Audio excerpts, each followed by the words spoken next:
Hello, welcome to another video from the LPM Finance channel. I'm Leonardo Palma, and today we will address another fundamental topic for anyone who wants to start or improve their journey toward financial freedom. It's the personal financial diagnosis. Before plotting any route on a trip, we need to know exactly where we are. Similarly, before establishing investment strategies or financial goals, it's essential to have a clear and honest view of our current financial situation. The next few minutes, I will guide you through a complete financial self-assessment process, which will serve as the starting point for all the decisions you will make going forward. This diagnosis is not just about numbers, it's about understanding your relationship with money, identifying patterns, and creating awareness of your current financial reality. So let's dive into the process together with honest and without judgment. The complete financial diagnosis involves analyzing different aspects of your financial life. Let's address each one of in detail. First, let's talk about your personal cash flow, the relationship between what comes in and what goes out of your account every month. This is the foundation of any effective financial planning.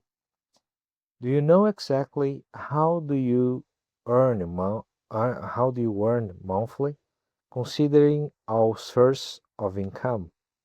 And more important, do you know exactly where that money goes? Study shows that most people significantly underestimate their spending in certain categories, especially on small recurring expenses like coffees, snacks, or digital subscriptions. These small expenses, which seem insignificantly individually, can represent a surprising portion of your budget when added up. To make an accurate cash flow diagnosis, I recommend analyzing your bank statements and credit card bills from the last 3 months. Categorize each expense and sum the values by category. These will reveal patterns you might not consciously notice. Many people are surprised by how much they spend in certain categories when they do this exercise for the first time. The goal here is not to judge your spending habits, but to create awareness. In the Provident philosophy we follow, the focus is on aligning your spending with your long-term values and priorities, not on deprivation or unnecessary sacrifice.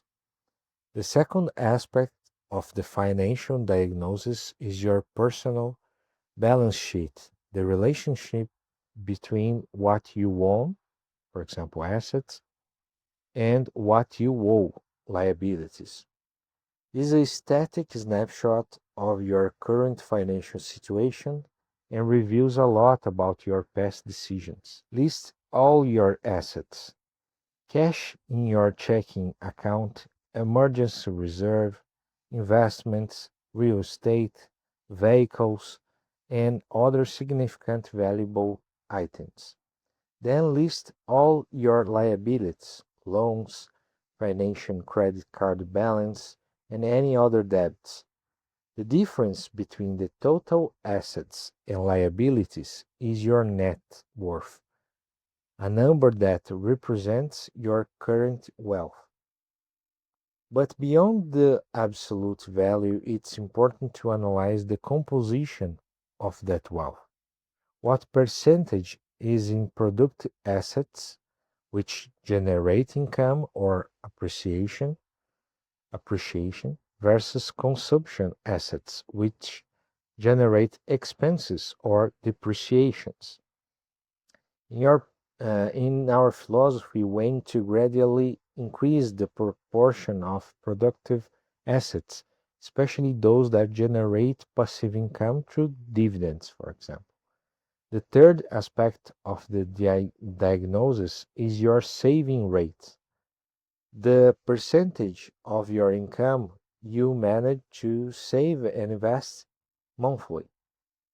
This rate is probably the most important indicator for predicting your financial future, even more than the absolute value of your income or current wealth. A 10% savings rate means you need to work 9 years to save the equivalent of 1 year of expenses.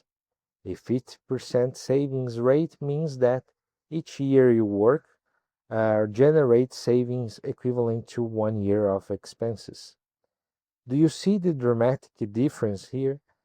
The higher your savings rate, the faster you will progress toward financial freedom.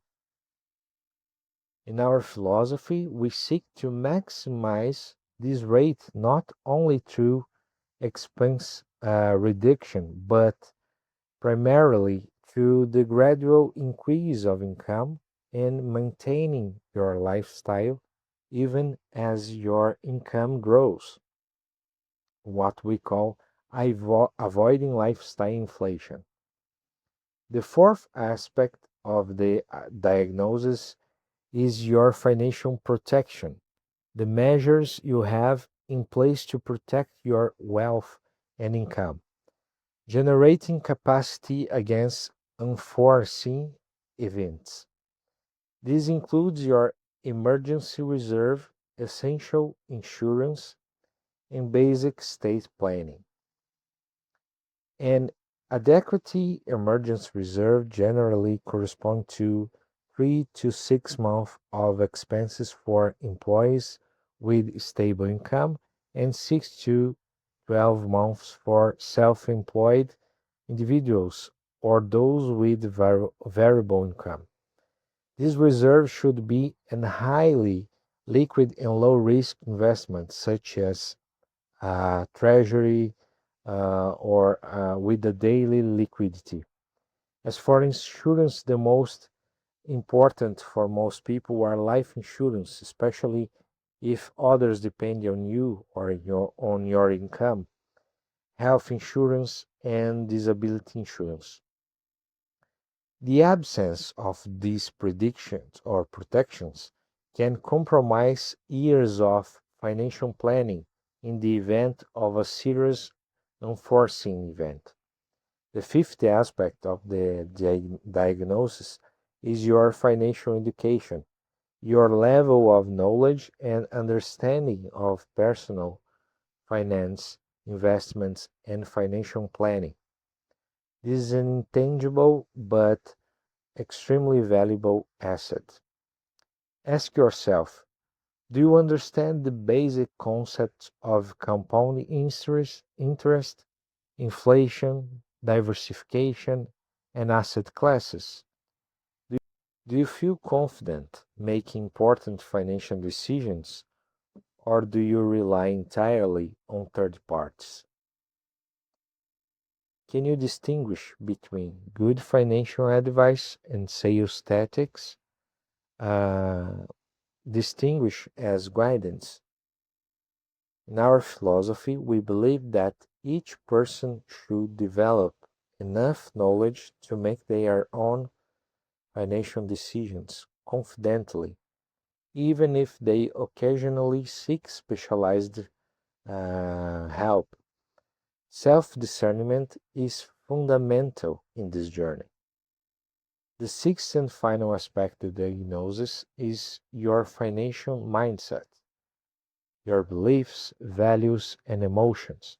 that influence your relationship with money.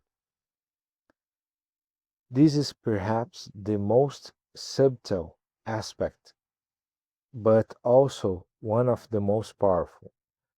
Reflect on your beliefs about money. Do you see wealth as something positive or laden with guilt? Do you believe you deserve financial prosperity? Do you have patience for long-term results, or do you constantly seek instant gratifications? How do you react emotionally to financial losses or investment opportunities? Your financial mindset is shaped by past experiences, family influence, and cultural messages, often operating on a subconscious level. Becoming aware of this influence is the first step to developing a healthier mindset aligned with your long-term goals. Now that we understand the six aspects of the financial diagnosis, let's turn this knowledge into concrete action. Here is a step-by-step process you can follow in the coming days. First, set aside a specific time, ideally 2 or 3 hours, to conduct your complete financial diagnosis. Choose a quiet and distraction-free environment and have all necessary documents at hand. Bank statements, credit card bills, loan contracts, insurance policies, and investment information. Second, create a simple spreadsheet or use a personal finance app to record and categorize all your income and expenses from the last 3 months. Calculate your average monthly spending by category and compare it to your income. This will reveal your current savings rate and identify areas with potential for optimization. Third, list all your assets and liabilities to calculate your current net worth. Classify your assets into productive, generating income or appreciation, and consumption, generating expenses or depreciation. Set a goal to gradually increase the proportion of productive assets. Fourth, evaluate your financial protection. Is your emergency reserve adequate for your situation? Do you have the essential insurance policies? Is there any significant vulnerability that needs you to be addressed before moving forward with more ambitious investments? Fifth, conduct an honest health assessment of your financial education level. Identify specific areas where you need to deepen your knowledge and establish a study plan. Here at the LPM Finance channel, you'll find comprehensive content on all essential aspects of personal finance and investments. 6. Reflect on your financial mindset.